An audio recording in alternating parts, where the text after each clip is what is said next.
Assalamualaikum warahmatullahi wabarakatuh. Perkenalkan, nama saya Winanda Surya, NIM 22002161 dalam mata kuliah Komunikasi Organisasi. Baiklah, dalam video ini saya akan mempresentasikan hasil ulasan saya, yaitu hasil ulasan dari video dari Bapak Hanif Al-Qadri selaku dosen saya, yang berjudul Komunikasi Verbal dan Komunikasi Nonverbal.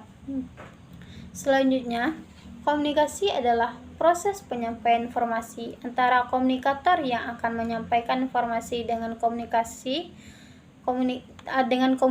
sebagai penerima informasi. Nah, bagaimana sih komunikasi yang efektif tersebut? Komunikasi efektif adalah ketika pesan yang disampaikan oleh komunikator atau narasumber sampai ke komunikan atau si penerima pesan persis sama seperti yang disampaikan oleh komunikator tanpa adanya kekurangan atau kelebihan apalagi perubahan dalam pesan tersebut. Jika pesan yang disampaikan tersebut tidak sesuai dengan apa yang disampaikan, maka akan terjadi miskomunikasi. Selanjutnya kita akan masuk ke pembahasan komunikasi verbal dan komunikasi nonverbal.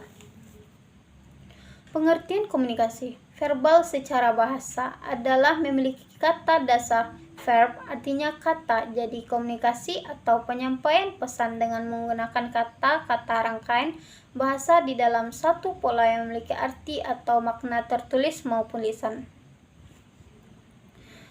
Komunikasi verbal menurut Muhammad tahun 2005 adalah komunikasi yang menggunakan simbol-simbol atau kata-kata baik yang dinyatakan secara oral atau lisan maupun secara tulisan.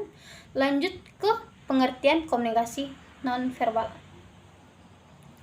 Komunikasi nonverbal merupakan tindakan dan atribut lebih dari penggunaan kata-kata yang dilakukan seorang komunikator atau sumber informasi kepada komunikan dengan melakukan pertukaran makna untuk menyampaikan umpan balik.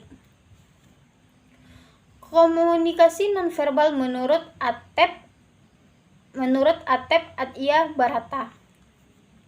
Komunikasi nonverbal menurut Atep Adhia Barata adalah suatu jenis komunikasi yang diungkapkan lewat objek di setiap kategori lainnya.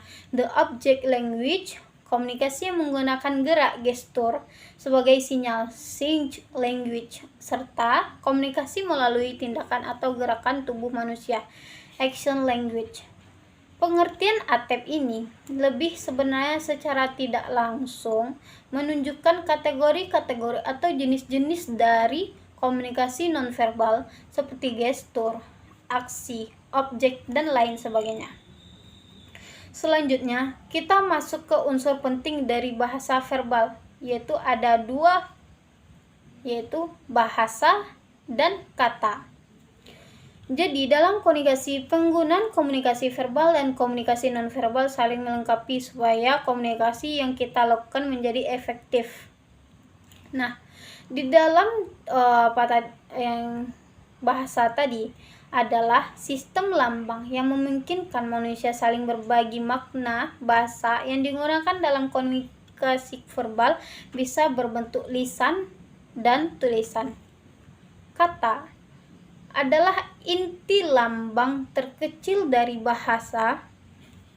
Kata merupakan lambang yang mewakili suatu hal seperti orang, barang, kejadian, dan keadaan. Menurut studi yang dilakukan Profesor Albert Mehrabian dari University of California, komposisi komunikasi yang ada efektif terdiri dari 7% kata-kata yang digunakan tepat sesuai konteks, 38%-nya adalah intonasi suara yang pas sesuai situasi, dan 55%-nya adalah perak gestur tubuh. Fungsi komunikasi verbal. Komunikasi verbal lebih mudah untuk digunakan sebagai alat untuk bertukar ide. Komunikasi ini bisa lebih luas dalam menyampaikan informasi, empati, emosi dari komunikator kepada para komunikan. Fungsi komunikasi nonverbal menurut Mark Knapp 1972. Repetisi. Fungsi dimaksudkan untuk mengulangkan maksud dari komunikasi verbal. Contohnya menganggukkan kepala ketika mengatakan iya dan menggelengkan kepala ketika mengatakan tidak. Lanjut ke poin kedua, yaitu substitusi. Ada kalanya komunikasi ini cukup untuk mengirim pesan dan tujuan di samping lebih ekspresif dan bermakna daripada kata-kata. Komunikasi nonverbal juga lebih mudah dilakukan dan dipahami dalam banyak kasus, bahkan menjadi solusi terbaik dalam mengatasi keterbatasan bahasa. Beberapa contoh umum dari fungsi ini adalah melambaikan tangan seperti pengganti ucapan halo atau selamat tinggal. Yang ketiga adalah kontradiksi. Kontradiksi adalah penolakan pesan verbal atau pemberian makna dari terhadap pesan verbal yang disampaikan. Kontradiksi bisa berfungsi sebagai humor atau sindiran. Sebagai contohnya, seseorang memuji prestasi orang lain, namun sambil mengolok-olok. Yang keempat adalah aksentuasi. Aksentuasi berfungsi menambahkan intensitas atau kekuatan pada kata-kata verbal. Contohnya ketika mengucapkan "aku senang bisa melihat lagi" dengan lebih keras dan antusias lebih kepada teman yang sudah lama tidak kita jumpai. Yang kelima ada komplement. Fungsi komplement diartikan sebagai upaya melengkapi serta memperkaya makna pesan verbal. Karakteristik komunikasi verbal. Karakteristik non-verbal ada 6, yaitu jelas dan ringkas. Karakteristik komunikasi verbal yang pertama ialah jelas dan ringkas. Artinya, komunikasi yang terjadi harus sesederhana mungkin, pendek, dan dilakukan secara langsung. Yang kedua adalah perbendaharaan kata. Proses komunikasi dikatakan berhasil saat komunikator mampu menerjemahkan dengan baik kata serta kalimat yang digunakan, baik kata maupun bahasa. Kedua unsur ini harus mudah dimengerti oleh komunikan supaya keberhasilan komunikasi meningkat. Yang ketiga, arti konotatif dan denotatif. Konotatif dalam konteks komunikasi verbal adalah perasaan, pikiran, serta ide yang ada dalam kata, sementara denotatif merupakan pemberian makna dari kata sama atau yang sedang digunakan. Yang poin keempat ada intonasi. Karakteristik komunikasi verbal ini berhubungan dengan nada suara yang menyatakan emosi seseorang. Selain menunjukkan emosi, intonasi juga bisa mempengaruhi arti pesan yang dikirim komunikator. Yang kelima ada kecepatan berbicara. Saat berkomunikasi, komunikator dan komunikan harus memperhatikan kecepatan dalam berbicara, karena kecepatan akan mempengaruhi kualitas pesan dan komunikasi yang dilakukan. Yang keenam ada humor. Karakteristik komunikasi verbal ini seringkali dibutuhkan untuk memberi dukungan emosi serta meningkatkan keberhasilan komunikasi. Humor juga bisa membantu mengurangi ketegangan serta rasa bosan dalam proses komunikasi. Karakteristik komunikasi nonverbal. Karakteristik komunikasi nonverbal ada 7 poin, yaitu: pertama, komunikasi adalah perilaku yang disengaja maupun tidak yang bertujuan untuk mengkomunikasikan pesan yang ada supaya bisa diterima secara sadar.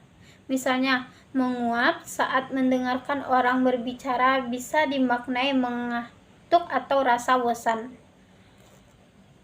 Yang kedua ada kesamaan perilaku.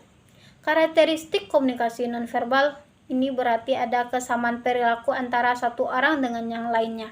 Kesamaan perilaku ini terlihat dari bagaimana seseorang bersikap, duduk, berdiri, berjalan, menggerakkan tangan, diam, pola bicara. Yang ketiga ada artifaktual.